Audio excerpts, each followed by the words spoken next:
Okay, hi everyone. Ralph McFall with Dharma Publishing here. This is the third installment in our series on fresh perspectives on problems. And today I'm drawing on the book Revelations of Mind by Tarthang Tulku and read a little bit from it. And the chapter that I'm looking at is called Identifier Mind. Revelations of Mind is really an extensive mapping of the processes of ordinary mind and finding new alternatives. And Identifier Mind is talking about the process by which we recognize things or recognize things. And it seems like a simple and necessary process. We have all of our experience from before, all the stored sense impressions and impressions of thoughts and things. And when we get new sensory contact or thoughts arising in mind, whatever the inputs might be, then there is a kind of a process where things start to gel and push towards some kind of, I need to know what this is.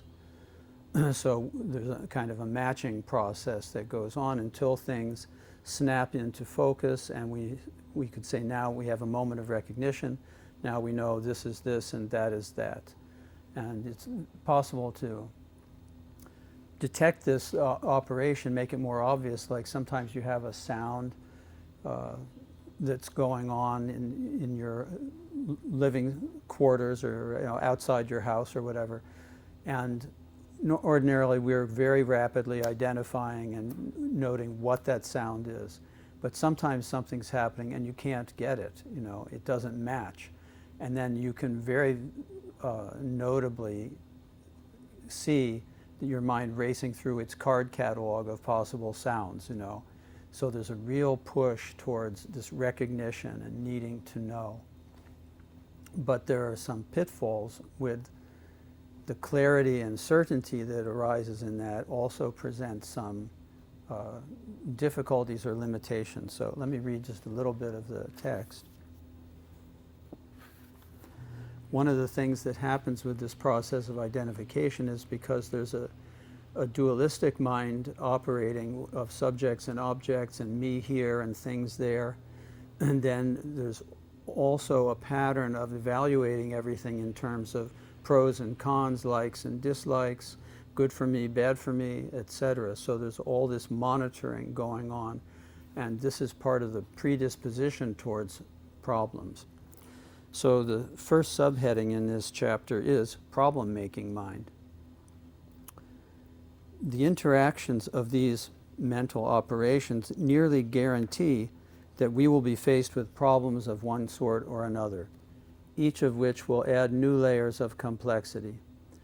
The instant mind identifies a problem, recognition triggers the whole mechanism of response. If we have no way to, quote, unrecognize the problem, the responses it arouses can hit us in the head and the heart, arousing our feelings with great force and throwing our whole being into turmoil. Mind becomes blocked with no clear path to resolution. At this point, attempts to deny the problem may only increase the pressure. On the other hand, acknowledging the problem tends to validate it and perpetuate its effects. Holding on to the position of, quote, having a problem, we have to endure the mind-created anxieties and emotions that go with it, for mind is now operating in its, quote, problem mode. The more we try to suppress these reactions, the more we recognize and revalidate them, and the more persistently they return. So I like the phrase, can we unrecognize the problem? Because it shows you the difficulty.